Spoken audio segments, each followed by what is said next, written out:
dans l'histoire, ce sont les Vaudois qui diront: «Nous sommes la suite des premiers chrétiens» et ils estimeront quelque part que c'était une preuve. Donc les Vaudois existaient bien avant Pierre Valdo le Vaudois, qui est une histoire qui commence en 1100, aux alentours de 1100. Les Vaudois se réclament d'être la suite des premiers chrétiens et d'avoir suivi l'enseignement de Jérôme. C'est eux, c'est leur Bible qui va être reprise.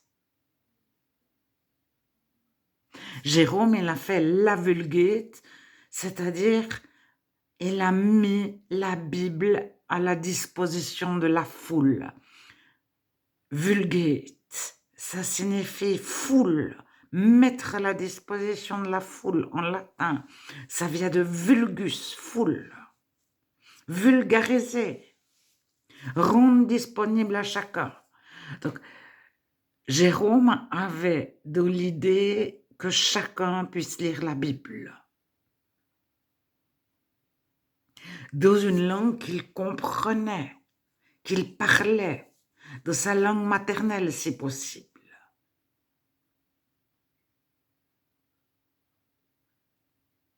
Alors, les chrétiens sont persécutés jusqu'à Dodicéclien, oulala, j'espère prononcer juste 311 environ. Puis après, l'empereur dit, mais il y en a tellement, plus on les persécute, plus ils prolifèrent. On va les inclure dans notre religion. En qui croient-ils? Quelle est leur croyance? Écoutons-le, les et rendons notre religion accessible à eux. Alors, il y a tout un groupe, les Cathares, et un deuxième groupe, les Vaudois. Il y a aussi les Bogomils, qui sont plutôt du côté de l'Empire romain d'Orient, qui ne voudront pas s'intégrer de la religion de l'empereur. Mais il disait, nous suivons les premiers chrétiens. Nous sommes la suite des premiers chrétiens. Et parce qu'ils étaient remis en question lors des persécutions, etc. Alors, dire être la suite des premiers chrétiens a été considéré comme une preuve de la légitimité des chrétiens d'une certaine ville. Légitime, ça vient de loi et ça veut dire, c'est le contraire d'illégitime, ça veut dire c'est juste devant la loi.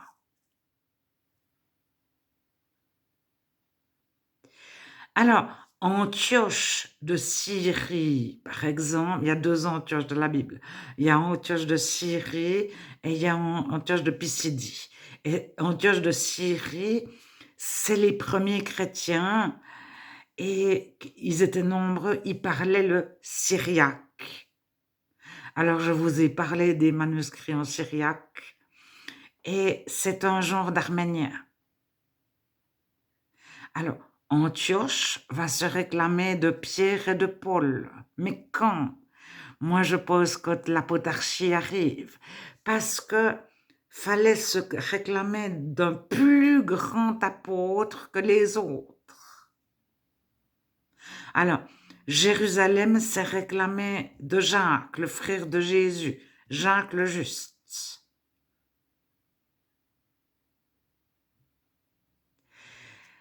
Et Antioche se réclamera de Pierre et Paul. Alors, les écrits, même si c'est Titus qui écrit aux Romains, ça s'appelle les écrits de Paul. Alors, c'est réellement Tertus, on voit dans Romains chapitre 16, après les salutations, Saluez-vous tous par un saint baiser, comme ça de mémoire, hein. Et le verset suivant ou 2 versets après: «Moi, Tertus, qui ai écrit cette lettre, je vous salue». Alors, je pense qu'il écrivait pour Paul parce que c'était son scribe, sa secrétaire, son secrétaire. Et il a écrit aux Romains dans une langue que les Romains comprenaient, qui est en des italiques, certainement en itala. Le pré-latin, c'est en italien, le pré-italien, la langue parlée du petit peuple. Alors,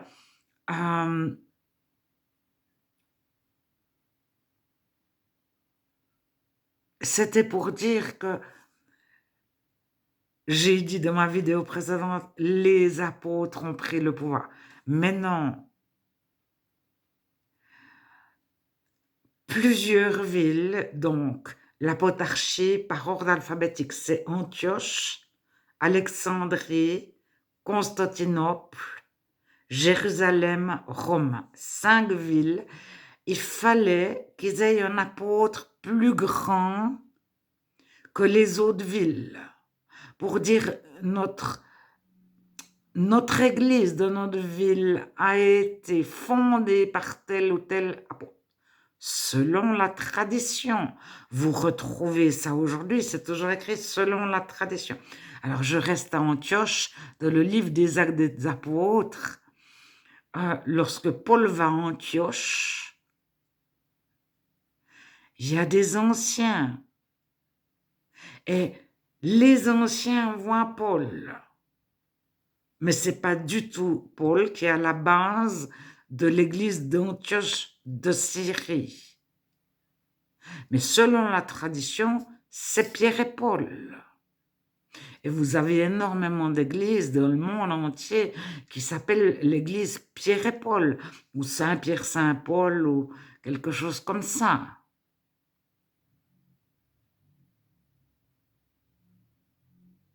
Alors, Pierre et Paul, ils n'ont pas pu, mais rien qu'en lisant un tout petit bout sur les traditions des fondations des églises, c'est lors de l'apotarchie, chacun a voulu dire, nous, on est la bonne église, la juste église, on est mieux que vous, plus grand que vous, etc. Je n'ose pas que c'était des chrétiens.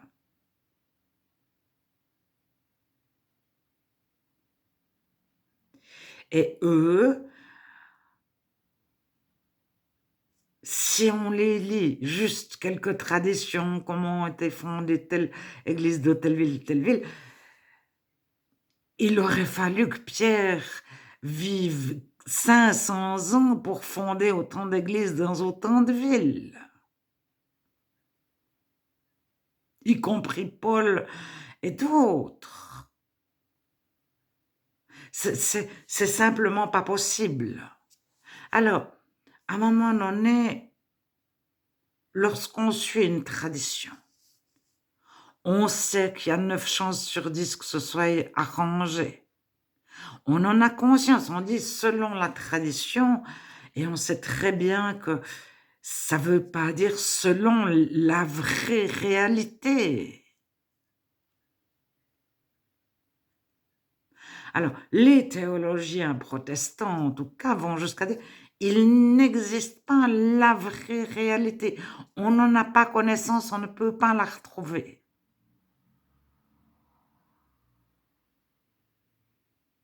Et puis, chacun sa vérité, et il n'existe pas une vérité au sujet de Dieu. Chacun se représente Dieu comme il le souhaite, etc. Bon. Mais, justement, les Vaudois, lorsqu'ils ont propagé la Bible, ils ont propagé au plus près de la vraie réalité, de la juste réalité, au plus près de la vérité.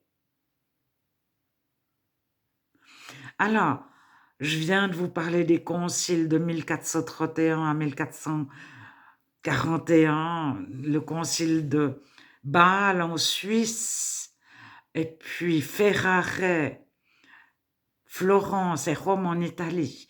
Mais à cette époque, c'est pas l'Italie. Il y a Milan et Venise et Gênes, c'est 3 pays différents. Et Naples, c'est encore un autre pays.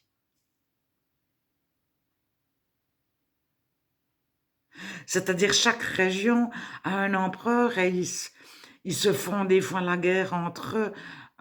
Ferrare, justement, c'est-à-dire Ravenne, était sous le protectorat de Venise et Milan viendra attaquer Ravenne à cette époque. Bon, fin de la parenthèse.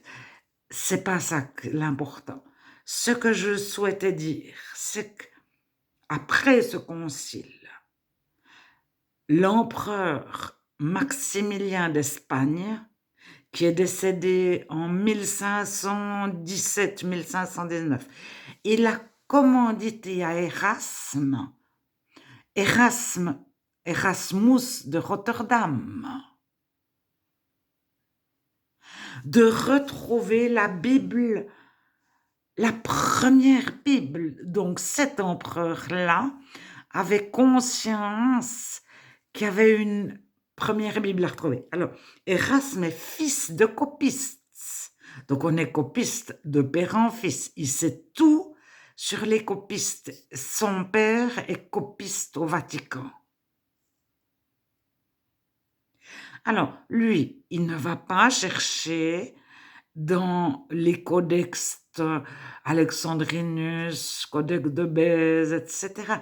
Il cherche la Bible chez les pères parce qu'il sait que tous les manuscrits de la Bible, codex, pas codex, sur papyrus, pas sur papyrus, donc codex, ça veut simplement dire s'ouvre comme un livre, et c'est sur une peau de bête. Papyrus, c'est sur du papier, et puis ça s'ouvre comme un rouleau, mais après, il y a aussi des codex en papier. Mais enfin, Erasme, il ne cherche pas du tout la Bible, là où la critique textuelle la cherche aujourd'hui, ou une certaine critique textuelle. Il la cherche dans les citations des pères, parce que les pères, c'est-à-dire les premiers chrétiens, lorsqu'ils s'écrivent, c'est comme si les chrétiens d'une ville écrivent aux chrétiens d'une autre ville, et bon, alors il y a certains font des polémiques, mais il y en a, c'est vraiment des chrétiens de cœur et disent dans la Bible c'est écrit ça, dans l'Évangile c'est écrit ça. Et ils citent, alors les versets et les chapitres n'existent pas encore. Mais Erasme, il retrouvera la Bible entière de cette façon-là, parce que personne n'avait pensé à modifier après coup les écrits des pères. Et Erasme le savait. Et il va retrouver le Nouveau Testament en totalité, moins 6 versets de l'Apocalypse. Et les Vaudois, eux, avaient des vieilles latines, c'est-à-dire des textes d'avant Constantin. Et ils sortent une Bible en français en même temps qu'Erasme, à peu près, parce qu'Erasme, au fur et à mesure de ses recherches, il l'a publié 2, 3, 4 ou 5 années de suite, sa Bible. Chaque fois qu'il trouvait quelque chose d'autre, il a voyagé, il a fait une réédition en fonction de ses nouvelles découvertes. Et elle était, je pense, très, très proche de celle d'Olivetan. Quand il a eu l'occasion de lire la Bible d'Olivetan, il a changé 4 choses de sa Bible. Mais j'ai pas trouvé si c'était 4 virgules, enfin les virgules, je pense pas, mais 4 choses, ça peut être 4 paragraphes, ça peut être 4 chapitres, ça peut être 4 lettres. Je ne sais pas.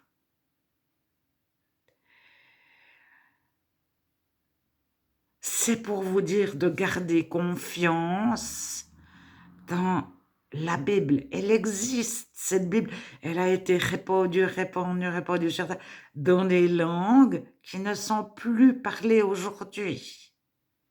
Et lorsque tout le monde doit parler l'anglais ou tout le monde doit parler le bon allemand ou le bon français, eh ben, les langues de la Bible se perdent.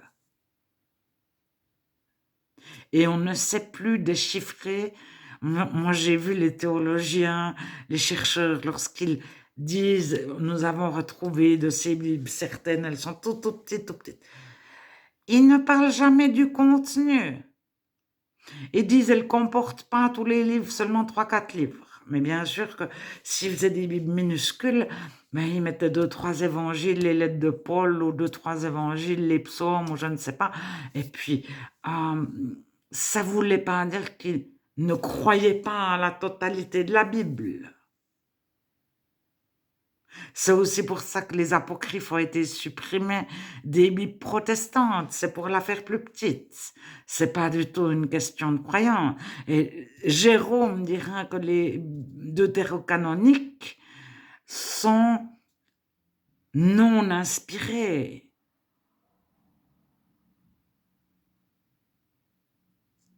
Et les Vaudois diront, nous suivons ce que Jérôme a préconisé, nous lisons les deutérocanoniques comme des livres intéressants ou des livres historiques, mais nous ne les considérerons pas comme inspirés.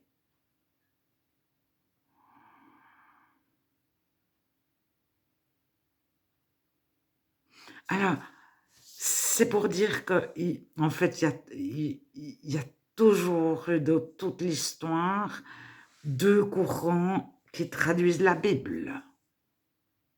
Et si vous prenez la préface de Martin, de David Martin, du traducteur, mais vous lisez, vous vous dites, lui c'était un chrétien.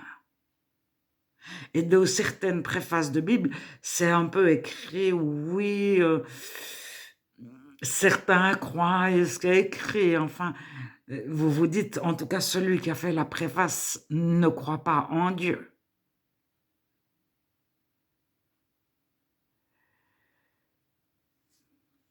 Gardez confiance, gardez confiance.